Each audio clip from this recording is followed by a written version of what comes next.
now available in paperback and e-readers. Isis, Revenge of the Cyber Goddess. The goddess next door takes on the threat of a deadly digital diva driven to destroy the world in this action-packed, all-new Isis series adventure. Get Isis, Revenge of the Cyber Goddess featuring a bonus pin-up and the other 2 books in the Cyber Goddess saga at online bookstores everywhere today.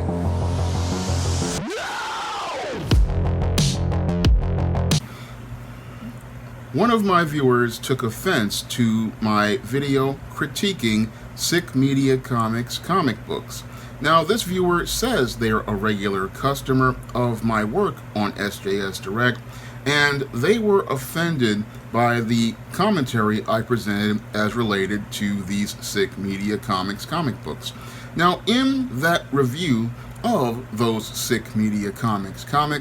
I was trying to be as compassionate and as tactful as possible in my review. Now, the owner of Sick Media Comics got in touch with me and wanted me to do a review of their comics, and they submitted their work for me for review. And when you go out here and you submit your material to someone for review, you may get a good review or you may get a bad review based on what you present to the reviewer. Now, I can only go by what was presented to me, and when I compare your Sick Media Comics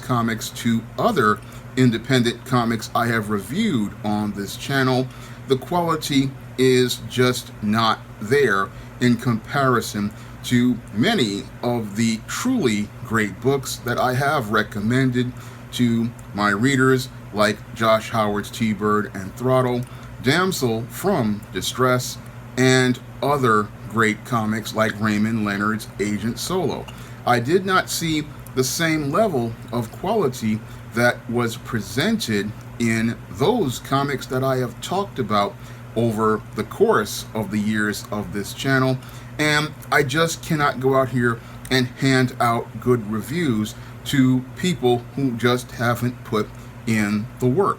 And when I looked at the work on these Sick Media Comics, they just were of the poorest quality. And when you go out here and you're in a market like publishing and you send out material for review, one of the things you need to do is go out here and put up your very best work, because you only get one chance at a first impression. And if you go out here and put up subpar work, that impression you leave on a reviewer can lead to you not being able to have the kind of review that is going to get good word of mouth out for you, like it did for the creator of Sister Mercy, who put together an absolutely fantastic book and is now reaping great rewards from people like me who go out here and recommend their book. Now, when the Sick Media Comics, they came out here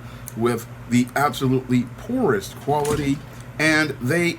some people wanted me to just sit here and just give them good reviews for poor quality. Now, I understand that when you're a up-and-coming starting company, you really don't have a lot of resources, because again, I remember when in 2009 when I started the SJS Direct imprint, and I understand that in publishing there is a steep learning curve, and a lot of times a lot of people, they don't really understand what work has to be done in order to overcome that curve. When you're in independent publishing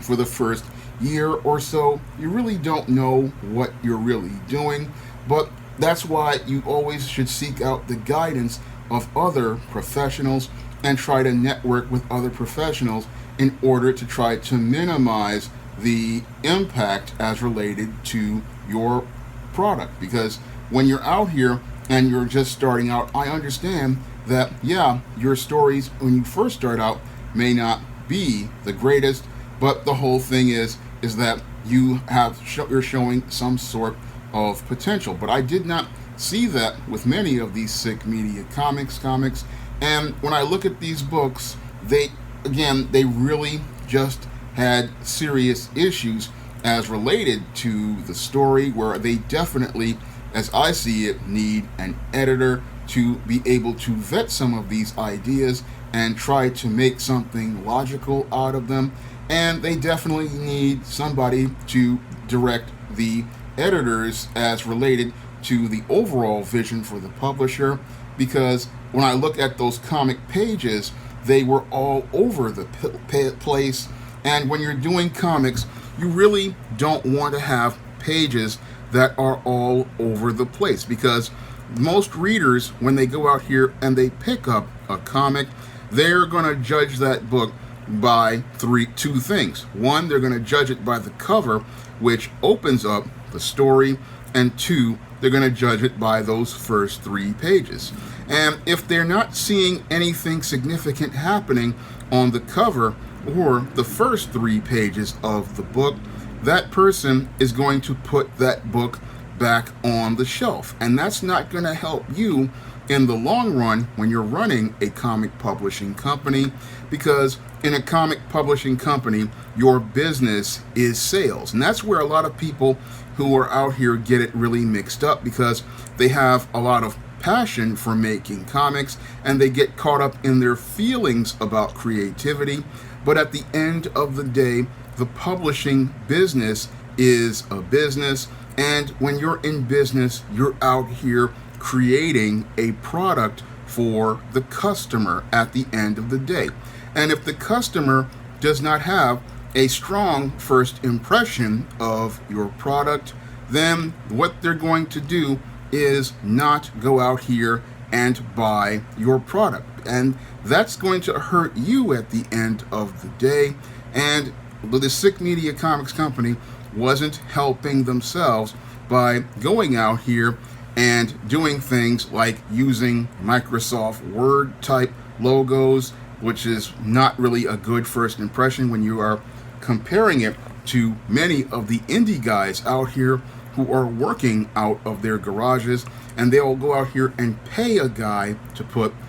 make them a new logo in order to get people's attention. And it really isn't going to help them compete when you have artists who look like they really don't have a good handle on things like perspective, don't have a good handle on things like camera angles, and don't really have a good handle on line work and composition. If your artists really don't have a good handle on these things, you're going to really not stand out in an extremely competitive market, because in today's comic marketplace, you have not only Marvel and DC to deal with, but you have thousands of people out here launching Kickstarters and Indiegogos, and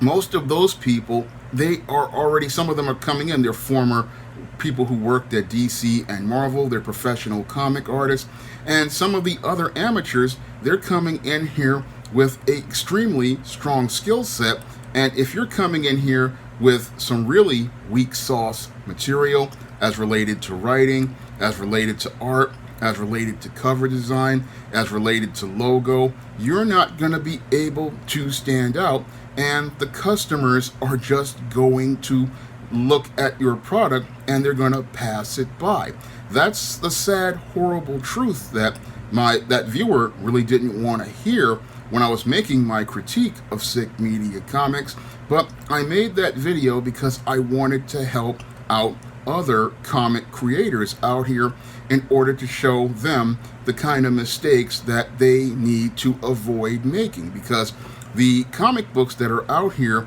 they cost a lot of money. And when you're out here making a comic, I need you to understand how much money it costs to put together one of these comics, because a lot of times when you see these Indiegogos and these Kickstarters up here, a lot of those costs have to be paid up front by a creator like myself when we go out here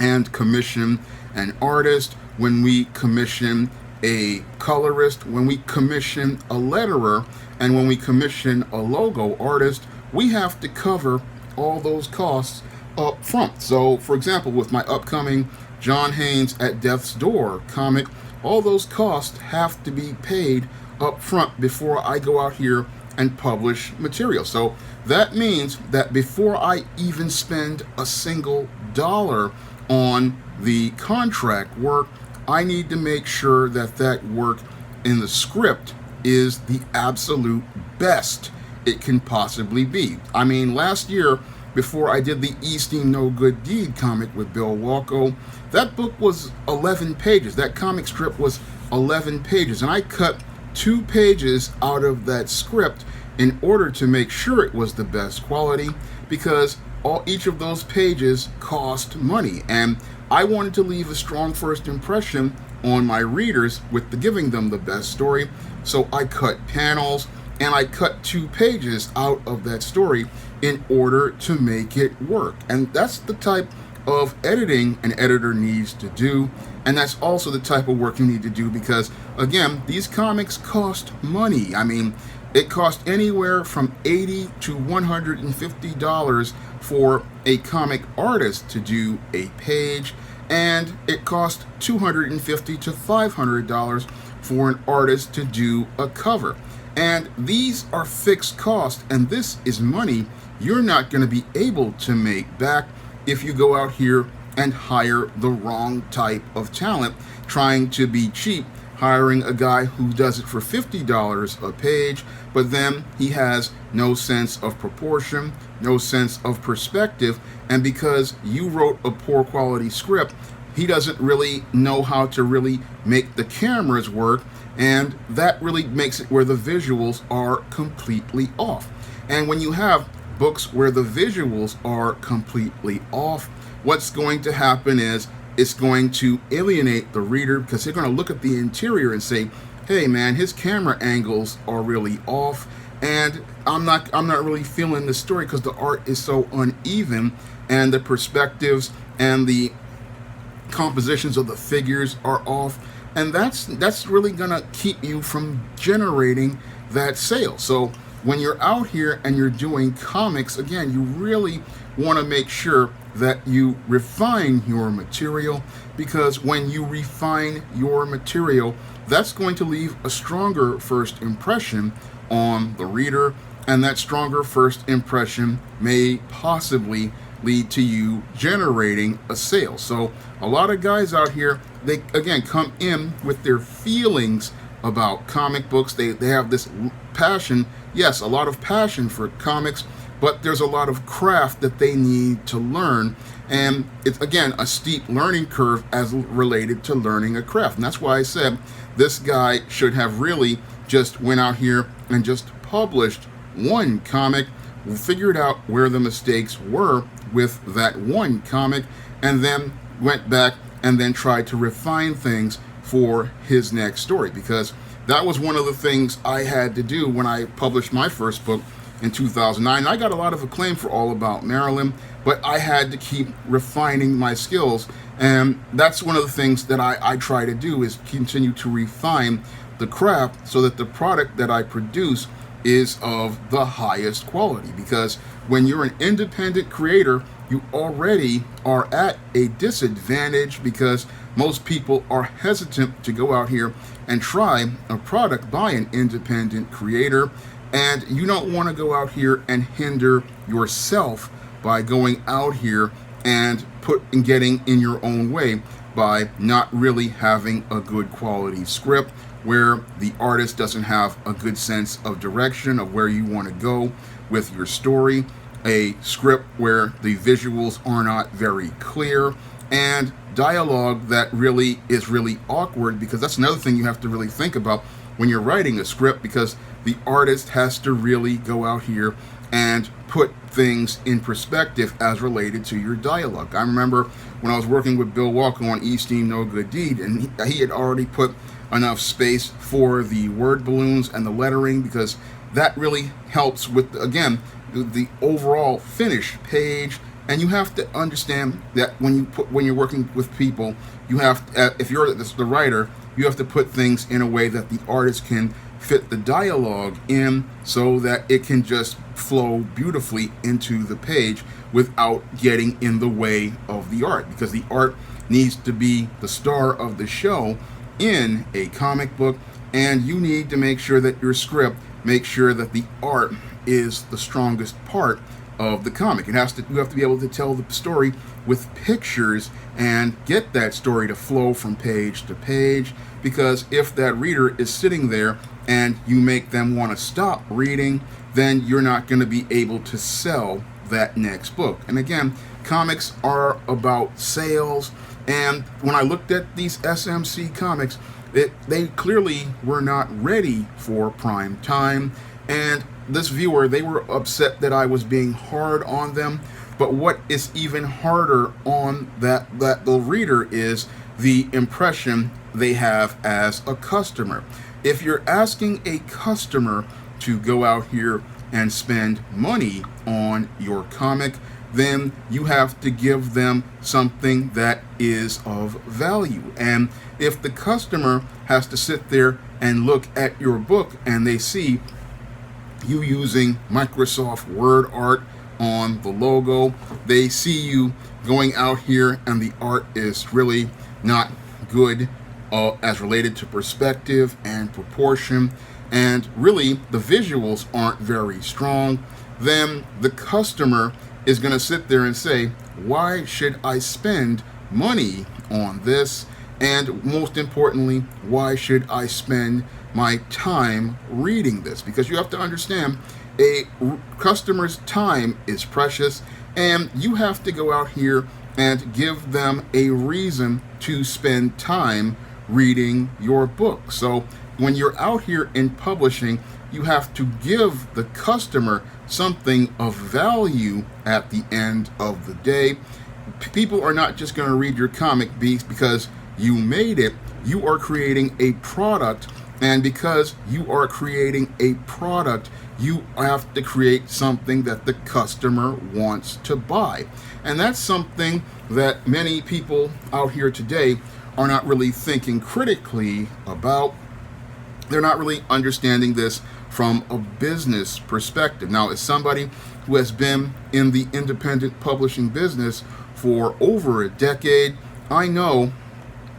how a bad book can have an impact on a brand. I mean, I remember, again, back in 2009 to 2014, when I was struggling to start SJS Direct and I was doing hand-drawn covers, and I didn't have the money to go out here and pay artists to go out here and design my covers, and a lot of people were giving me a hard time about it,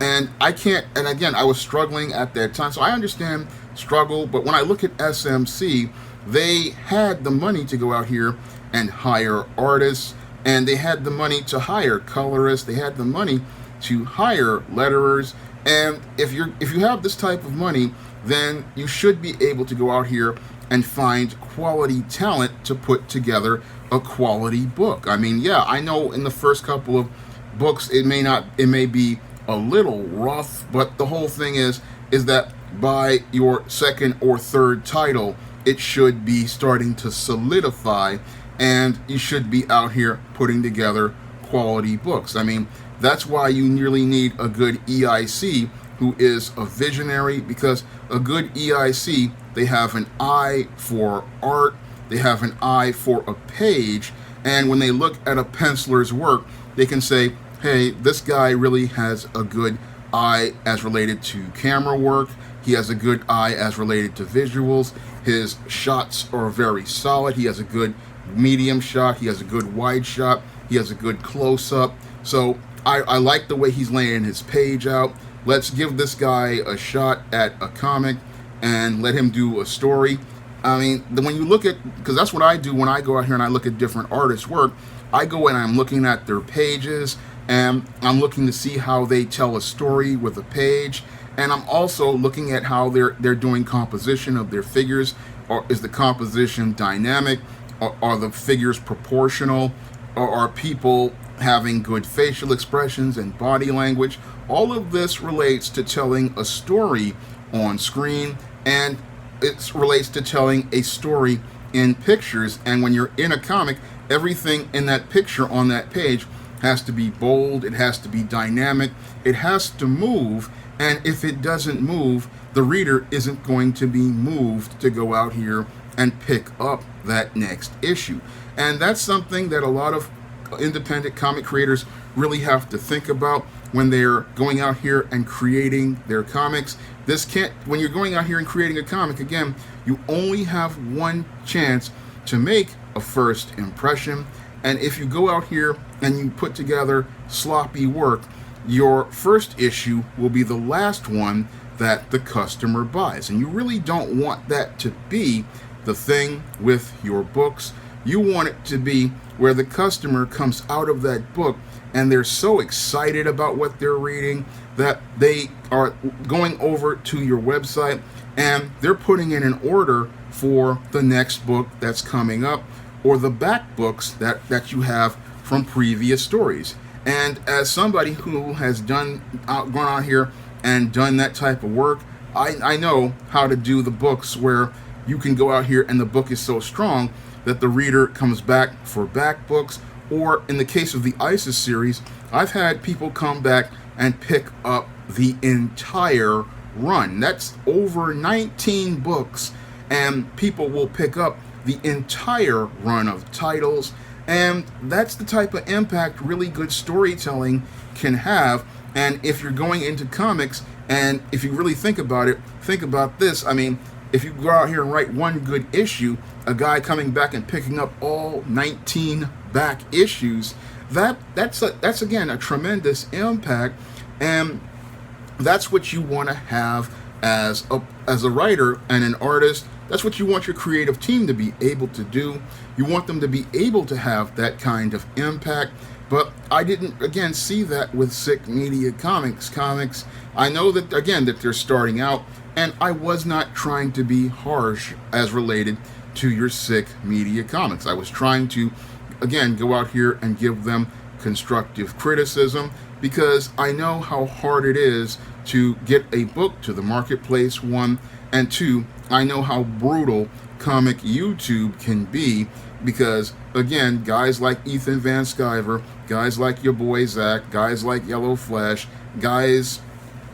like Just Some Guy and many others, they would have taken these comics not just to the barbecue, they would have just taken these comics and given them a super roasting and probably burnt them to a crisp. And that's what happens again when you go out here and submit material for review. That's what can happen. And I was trying to be as compassionate as possible to this company, because I've been in those shoes, and I didn't want to go out here and destroy this person, like the guy in the commenter was trying to say, oh, you're going to discourage them and make that where they're going to shut things down. No, when you get criticism, you have to go out here and persevere in the face of criticism, because I had to deal with all sorts of criticism, even when I did my first cover with Bill Walker, Wrath of the Cyber Goddess, people talking about the characters were too light-skinned, and other people still complaining about other different things. So I had to still keep persevering in the face of all of these criticisms. And if you really love this business, you're going to persevere in the face of criticism, and that's going to make you want to continue to improve in your craft. That's what anybody who really loves this business is going to do. They're going to go out here and try to continue persevering, continue learning about different techniques, learning about different skill sets, and even picking up different books to learn more about storytelling. Now, I would recommend those guys at Sick Media Comics really pick up some books like Sid Field's Screenplay and Robert McKee's Story to learn how story works in a visual medium. I know these are screenplay books, but these books have really helped me learn how to create stories that create strong visuals in people's imaginations, and it's also helped me to understand how to tell stories from a visual perspective like comics. And I also would recommend they go out here and pick up some books on storyboarding, because storyboarding will help you be able to tell your story in pictures and be able to use the kind of pictures that will move a story along. And that's all part of comic storytelling, is you have to learn how to tell that story in pictures so that the reader comes in and they can follow the story. And that's a skill set that I learned over the years, just studying not only books like Sid Field's Screenplay and books like Robert McKee's story, and also just reading lots of comics. That's why I can say, hey, you can only use 9 panels, because that's the most amount of panels a reader can sit there and look at before they get visually overwhelmed. You really don't want to, again, have lots of panels on a page, because it gets overwhelming for the reader and they don't really know where anything is going. So usually good comic creators, they go anywhere from a maximum of maybe 9 to 6 panels on a page, and that's because they want to be able for the reader to follow the action. So there was a lot that I wanted to, again, when my critique of that Sick Media Comics, a lot of people thought I was being mean, but again, there are people who would have been a lot crueler. But I know how tough this business is, and I know that there's a steep learning curve. But if you don't sit there and take criticism from those who know the business and are trying to teach you about the business, then you're not going to be able to grow in this business and build up your brand, build up your reputation, and go out here and generate lots of sales, because this is a sales business. And if your product is not one that can compete like that racist Wolf Claw book, then you're not going to be able to go out here and generate those sales to recoup your cost as related to the production cost of paying for all of the art, paying for all of the coloring, paying for all of the flatting,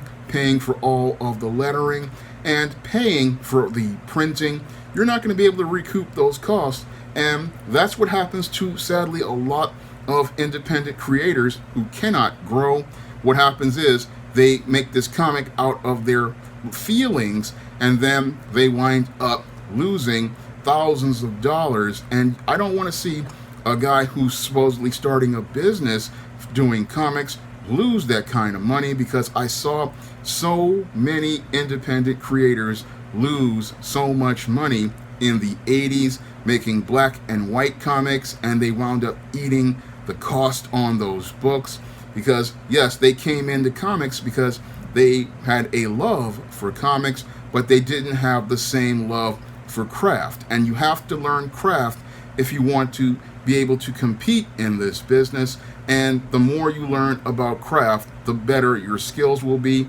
and the better your product will be, and the stronger first impression you'll leave on readers, and those readers will be coming back for that next book, and that will be then you'll be able to grow your business as a comic publisher. Now, my first comic, Esteem No Good Deed, is now available on Kindle for 99 cents, and if you want to pick up that comic and check out what a comic that I would write and publish would look like, you can pick up that book on Kindle for 99 cents. And I'm hoping to have John Haynes at Death's Door out by 2022, I hope. I'm just waiting to see if this artist will be available, because I want to be the best comic possible, and I want to get a quality artist for this project. And I believe sometimes you have to wait for a quality artist rather than rush and make something that is of poor quality and then won't be able to be sold. So I really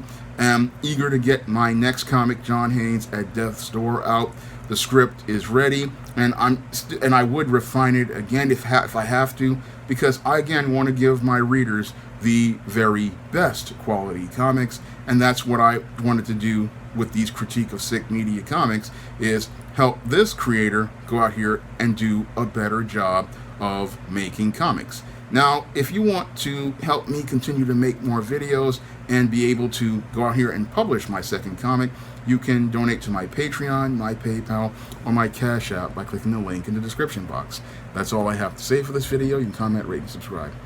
Now available in paperback and e-readers, John Haynes, Taking Care of Business. The man who rules the world breaks in a brand new partner to help him take care of business in this action-packed, all-new John Haynes series adventure. Get John Haynes, Taking Care of Business at paperback and e-readers at online booksellers everywhere.